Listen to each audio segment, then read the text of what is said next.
मित्रों, मैं ज्यादा कुछ कहना नहीं चाहता। सुभाष बाबू को देश की जनता इतने साल के बाद भी इतने ही प्यार और सम्मान से याद करती है जितना वो जीवित थे और संघर्ष करते थे तब याद करती है। बहुत प्रयास हुआ है कि सुभाष बाबू को भुला दिया जाए, परंतु उनका कर्तृत्व, उनकी देशभक्ति और उनका सर्वोच्च बलिदान शायद कोई कितना भी प्रयास करे, पीढ़ियों तक भारतवासियों के जहन में जस का तस रहने वाला है। और इसीलिए भारत सरकार ने प्रधानमंत्री जी के नेतृत्व में एक कमेटी बनाई है, जो कमेटी यह सुनिश्चित करेगी कि सुभाष बाबू का जीवन, इनका कवन और सुभाष बाबू के संस्कार जो देशभक्ति के हमें मिले हैं, वो संस्कार को चिरकाल तक न केवल भारत में रहने वाले भारतीय, दुनिया भर में जहां जहां भारतीय बसे हैं, वो चिरकाल तक याद करें और उसमें से प्रेरणा लेकर भारत को महान बनाने में अपना योगदान देते रहे। और मैं खास कर देश भर की युवा पीढ़ी को कहना चाहता हूं कि एक बार सुभाष बाबू के जीवन को आप अचूक पढ़िए, इसमें से बहुत कुछ सीखने को मिलेगा। एक ऐसा मेधावी विद्यार्थी जो आईसीएस की परीक्षा में टॉपर कर बाहर आया, उस वक्त पूरे देश के युवा लालायित होते थे, आईसीएस हो भी जाए तो बहुत बड़ी बात है, अंग्रेज सरकार की नौकरी मिलती थी। सुभाष बाबू ने अंग्रेज सरकार की नौकरी ठुकराकर देश की आजादी के संग्राम के साथ जुटना तय किया। वहीं से उन्होंने बहुत बड़ा संदेश, इसका कोई रिकॉर्ड नहीं है कि उन्होंने आईसीएस की परीक्षा क्यों दी होगी, क्योंकि बाल सुभाष के मन में ही देश भक्ति के रास्ते पर, देश की स्वतंत्रता के रास्ते पर जाने का तय होता है। मगर ये मैसेज देने के लिए ही आईसीएस की परीक्षा दी होगी कि मैं आईसीएस होने के बावजूद भी अंग्रेजों की नौकरी नहीं करना चाहता, इस देश से अंग्रेजों ने अब जाना चाहिए। एक उत्तम प्रशासक थे, कलकत्ता के मेयर बने, कांग्रेस पार्टी के 2 बार अध्यक्ष बने और एक बार तो गांधी जी की इच्छा के विरुद्ध चुनाव लड़कर गांधी जी के प्रत्याशी को हराकर वो कांग्रेस के अध्यक्ष। वो उनकी लोकप्रियता का परिचायक और अदम्य उत्साह देश को कुछ भी कर आजादी देना, और इसमें से कोई चीज, कोई प्रयास, कोई रास्ता बाकी न छोड़। मित्रों, कल्पना कर सकते हैं एक ऐसे साम्राज्य के खिलाफ वो लड़ाई लड़ रहे थे जिसका सूर्योदय कभी समाप्ति नहीं होता था, जिनका दिन कभी अस्त नहीं होता था। इतने सारे देशों पर उनका साम्राज्य था और उसको चकमा देकर बंगाल से भागकर हजारों किलोमीटरों की यात्रा कर पैदल, गाड़ी में, सबमरीन में आजादी बहुत की रचना तक और भारत की भूमि पर अपना तिरंगा फहराने तक ये इनका जो संघर्ष गाथा है, कोई भारतीय ने कभी भूलनी नहीं चाहिए। और इसीलिए भारत सरकार ने तय किया है कि 125वां उनका जो साल है, उसको न केवल सुभाष बाबू देश के लिए, देश की आजादी के लिए, देश को आगे बढ़ाने के लिए जिन जिन लोगों ने अपना जीवन का बलिदान दिया, जिन जिन लोगों ने अपनी पढ़ाई लिखाई छोड़कर देश के स्वतंत्रता संग्राम में कूद पड़े, उस सभी को एक बार फिर से जनमानस के अंदर पुनर्जीवित करना और उसमें से प्रेरणा लेकर आगे बढ़ना। यहां बहुत सारे युवा बैठे। अभी हमने सांस्कृतिक कार्यक्रम में खुदीराम बासु की बात सुनी। इतनी कम आयु में हंसते हंसते वंदे मातरम बोलकर फांसी के फंदे पर चढ़ जाना कोई कम वीरता की बात नहीं। मित्रों, हम लोगों के भाग्य में देश के लिए मरना नहीं, मगर देश के लिए जीना ईश्वर ने हम पर छोड़ा है।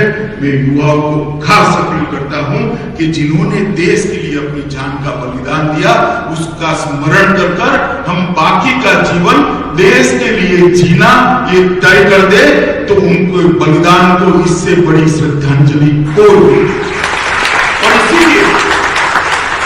इसीलिए इस प्रकार के कार्यक्रमों की रचना की जाती है कि युवा पीढ़ी इसको जाने, समझे, ये संस्कार को, देशभक्ति और बलिदान के संस्कार को स्वीकार करे। बलिदान का मतलब सिर्फ अपनी जान का बलिदान देना नहीं, बलिदान का मतलब देश के अस्तित्व में अपने व्यक्तित्व को घुला मिल देना, अपने व्यक्तित्व को पिघाल देना भी बलिदान होता है। देश के प्रगति के लिए, देश को महान बनाने के लिए अपना सर्वस्व दांव पर लगा देना भी बलिदान होता है। देश को आगे बढ़ाने के लिए अपनी निजी व्यक्तिगत कैरियर को भी बलिदान करना, वो भी बलिदान होता है। जब आजादी मिल गई, हजारों लाखों बलिदानियों की बलिदान के आधार पर, तब हम देश को कहां ले जाना चाहते, वो देश की युवा पीढ़ी ने तय करना पड़ेगा। सुभाष बाबू ने अगर कैरियर का सोचा होता तो आज हमारे सामने आजाद हिंद फौज का गौरवशाली इतिहास ही न होता, जिन्हें अंग्रेजों ने हिलाकर रख दिया था। सुभाष बाबू ने अगर कैरियर का सोचा होता तो भारत के ऊपर राज करने वाले अंग्रेजी साम्राज्य को झंझोड़ कर किसी ने रख नहीं दिया। सुभाष बाबू ने अगर अपनी कैरियर का सोचा होता तो देश के करोड़ों युवाओं को 125 साल के बाद भी वो प्रेरणा स्रोत न मिला होता, जिस प्रेरणा स्रोत के आधार पर आज करोड़ों युवा अपना जीवन को उस रास्ते पे ले जाने।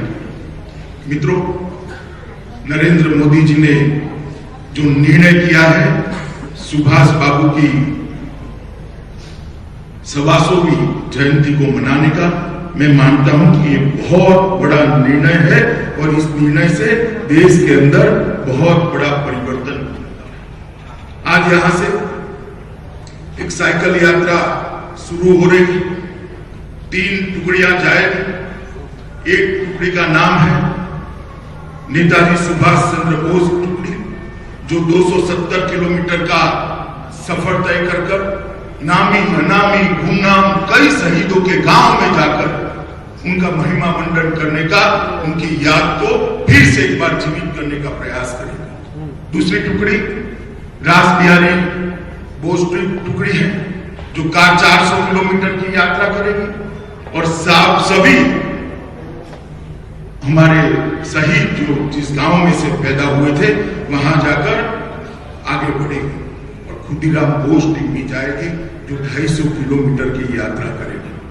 मित्रों, ये प्रयास जो युवा कर रहे हैं, मैं इनको आज समग्र देश की ओर से साधुवाद देना चाहता हूं कि आप जो यात्रा कर रहे हो ये भारत के पुनर्जागरण की यात्रा, क्योंकि जिस देश की युवा पीढ़ी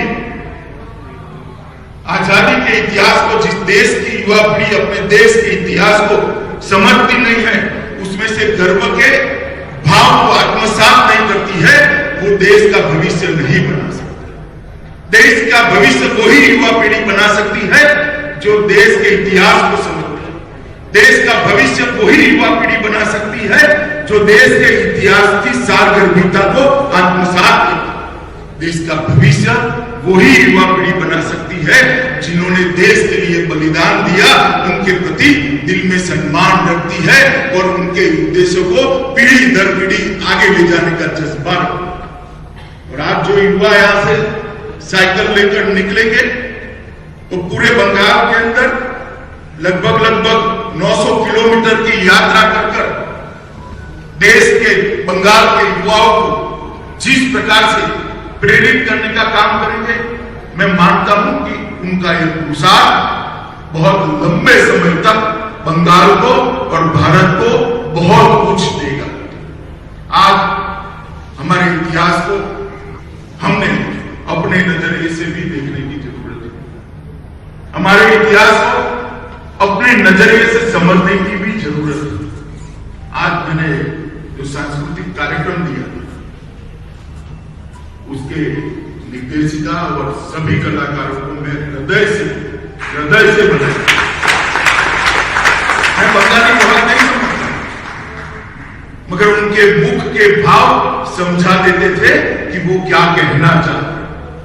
मित्रों, इतनी सुंदर अभिव्यक्ति जो समय को भी जीवित कर देती है, जो भूतकाल को भी वर्तमान में परिवर्तित कर देती है और जो रोंगटे खड़े कर फिर से एक बार देशभक्ति के जज्बे को जागरूक करने के लिए मजबूर कर देती है, ऐसी अभिव्यक्ति बहुत कम देखने को मिलती है। बहुत सुंदर अभिव्यक्ति यहां पर की है। मैं इतना ही कहना चाहता हूं कि ये जो कार्यक्रमों की श्रृंखला है, सुभाष बाबू की 125 वर्ष की जयंती के 125वीं जयंती के 1 साल तक चलेंगे। देश के युवा इस कार्यक्रमों की श्रृंखला के साथ जुड़े, देश भर के अंदर कार्यक्रम। और जब देश की आजादी के 75 साल होंगे, तब मोदी जी ने तय किया है कि 75वां साल आने वाले और 75 साल तक के लक्ष्य तय कर हम आगे बढ़े, भारत को विश्व के अंदर सबसे महान बनाने की कवायद के साथ हम सब जुड़ जाए। ये 2 कार्यक्रम, ये 2 वर्ष एक साथ आना भी एक अपने आप में बहुत बड़ा सहयोग। सुभाष बाबू का 125 साल मनाने का 1 वर्ष और आजादी के 75 साल के 1 वर्ष, ये हम दोनों वर्षों को भारत की युवा पीढ़ी ने ये 2 साल अपने आप को इस सभी कार्यक्रमों के साथ जोड़ना चाहिए। सभी कार्यक्रमों के अंदर अपनी भागीदारी करनी चाहिए और सभी कार्यक्रमों को आने वाली पीढ़ियों को जिसमें से प्रेरणा ले, इस प्रकार से आगे बढ़ाना चाहिए। मित्रों, मैं इतना ही कहता हूं कि जिन्होंने देश के लिए पूरा जीवन दे दिया, युवा अवस्था में ही अपनी जान का बलिदान दे दिया, बहुत सारे लोगों ने अपनी पढ़ाई लिखाई छोड़ दी, बहुत सारे लोगों ने अपने जीवन को सर्वस्व न्यौछावर कर दिया। इस देश में ढेर सारे ऐसे लोग हैं जिनके पूरे परिवार का, मकान का, पूरी संपत्ति का 10-10 बार कुर्की हो गया, मगर वो परिवारों ने लड़ाई लड़ना नहीं छोड़ा। कई ऐसे लोग हैं जिनको 2 जन्मटिप एक जीवन के अंदर हो गई। वीर सावरकर को एक ही जीवन के अंदर 2 जन्मटिप हो गई। इन लोगों के बलिदान के आधार पर आज भारत यहां तक पहुंचा है, मगर हमें संतुष्टि नहीं होनी चाहिए। इन लोगों ने बलिदान सिर्फ आजादी के लिए नहीं दिया, इन लोगों ने बलिदान दिया था भारत माता फिर से एक बार विश्व गुरु के स्थान पर अपने दैदीप्यमान स्वरूप के साथ विराजित हो, इसके लिए बलिदान दिया था। और जब तक इसकी सिद्धि हम नहीं कर लेते, हमें चैन लेने का कोई अधिकार नहीं। और इसी बंगाल की भूमि से एक आर्षद्रष्टा, एक मनीषी ऋषि अरविंद ने एक भविष्यवाणी की थी, और उसी अरविंद की भविष्यवाणी को मैं ईश्वर के आशीर्वाद समझता हूं, वो सच होने के लिए ही होती है। उन्होंने भविष्यवाणी की थी कि भारत इतना आगे बढ़ेगा कि फिर से एक बार हम भारत माता को विश्व गुरु के स्थान पर देखा। श्री अरविंद के शब्दों को सत्य में परिवर्तित करने के लिए हम लोगों ने हमारा बाकी का जीवन इस रास्ते पर देना चाहिए, ऐसा मेरा बहुत मानना है।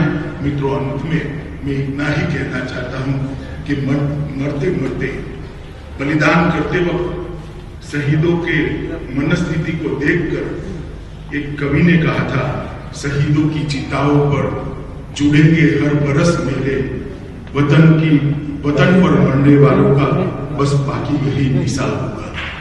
मैं इससे आगे मेरे तो जरूर लगाने चाहिए, इनकी चिताओं पर हर साल मेरे लगाने चाहिए, मगर जिस उद्देश्य के लिए उन्होंने शहीदी दी है, उस उद्देश्य की परिपूर्ति के लिए मेरे के साथ साथ अपना जीवन भी लगा देना चाहिए।